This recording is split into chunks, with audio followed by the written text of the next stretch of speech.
Assalamualaikum warahmatullahi wabarakatuh. Wahai saudaraku yang ana cintai di seluruh penjuru dunia, ana akan menceritakan sesuatu yang mungkin tidak ada di benakmu. Jika antum mendengar ada orang yang usianya ratusan tahun, menurut logika saudaraku pasti sangatlah janggal. Ana akan menceritakan sesuatu pada masa Raja Dikianus hingga masa pemerintahan Raja Abdurrahman. Ana mendapatkan cerita ini dari Sayyidina Ali karamallahu wajhah. Mungkin jika antum ana kasih tahu dari Sayyidina Ali karamallahu wajhah, akan heran ada di benak ataupun logika antum. Bagaimana ana bisa mendengar cerita itu dari beliau? Tidak usah ana ceritakan. Yang jelas ruh beliau yang mendatangi ana dan menceritakan semuanya ini. Pada masa Raja Dikianus, ada seorang pemuda yang bernama Tambiko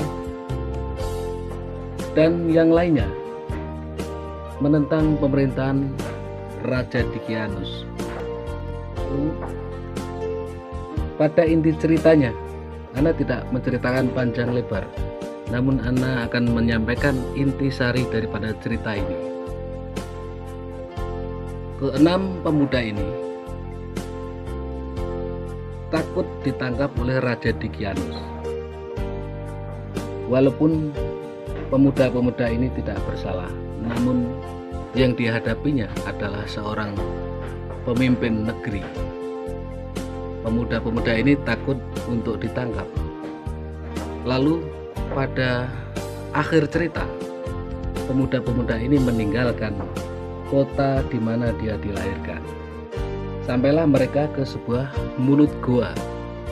Lalu mereka mengambil beberapa buah di depan gua tersebut. Setelah merasa kenyang, beliau masuk ke dalam gua, dan intinya beliau itu melaksanakan istirahat. Setelah istirahat, pemuda-pemuda itu tidurlah di dalam gua itu.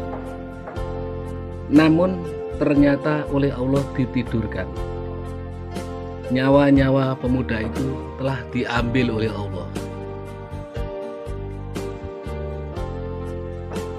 Pada waktu ketika saat pemerintahan Raja Abdurrahman, pemuda-pemuda itu dibangunkan oleh Allah. Entah nyawanya dikembalikan ke jasadnya atau dibangunkan dari tidurnya. Yang jelas ternyata mereka tidur selama 309 tahun. Salah satu dari pemuda tersebut yang bernama Tambiko, setelah terbangun dari tidur, merasa bahwa beliau cuma tidur selama 3 hari. Kemudian turun ke sebuah perkampungan. Beliau membeli makanan dari penduduk. Namun betapa kagetnya sang penjual itu setelah menerima uang dari Tambiko. Kan penjual makanan itu mengatakan bahwa pemuda itu menemukan harta karun, karena uang yang diterima pedagang itu adalah uang kuno yang sudah ratusan tahun usianya. Betapa kagetnya Tambiko bahwa uang yang dibuat membeli makanan itu usianya sudah ratusan tahun, padahal beliau merasa baru tidur selama 3 hari.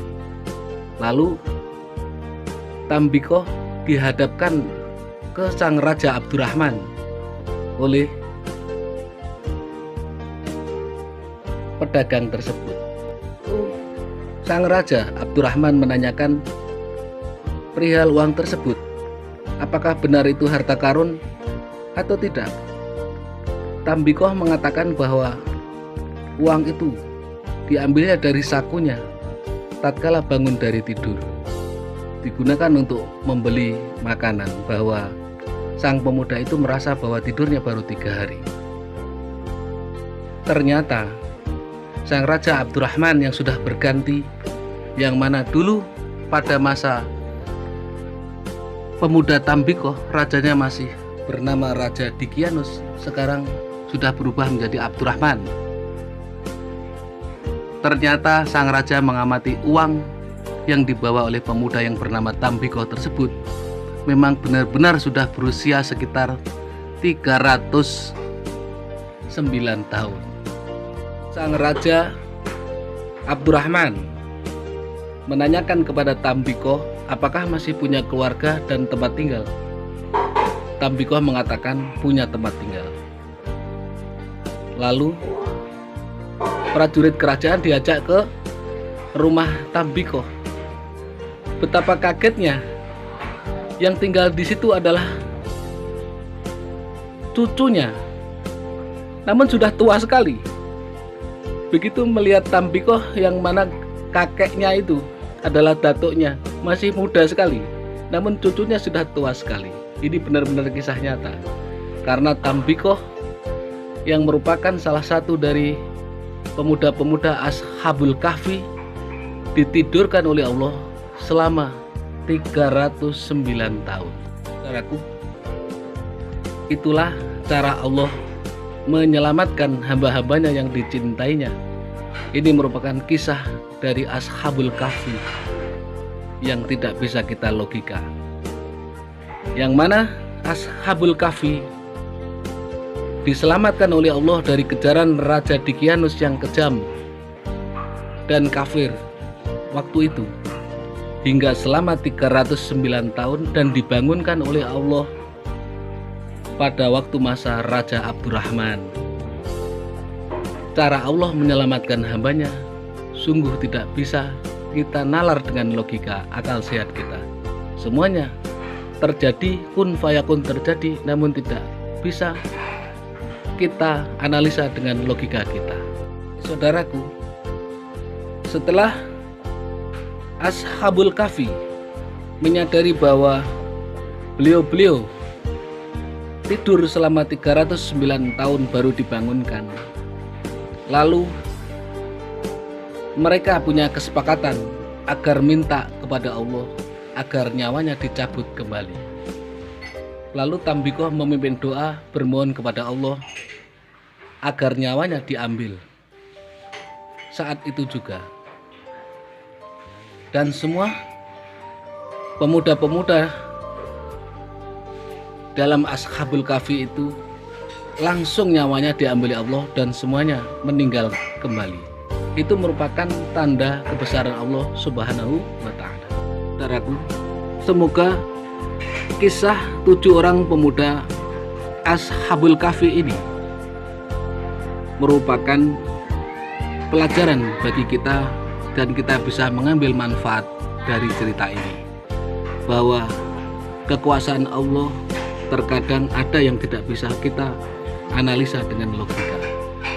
Jadi antum jika disampaikan bahwa ada orang yang usianya ratusan tahun, itu benar-benar ada dan terjadi.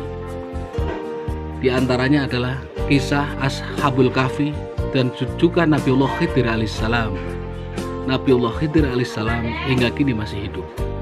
Semoga cerita ini bermanfaat. Akhirul kalam, assalamualaikum warahmatullahi wabarakatuh.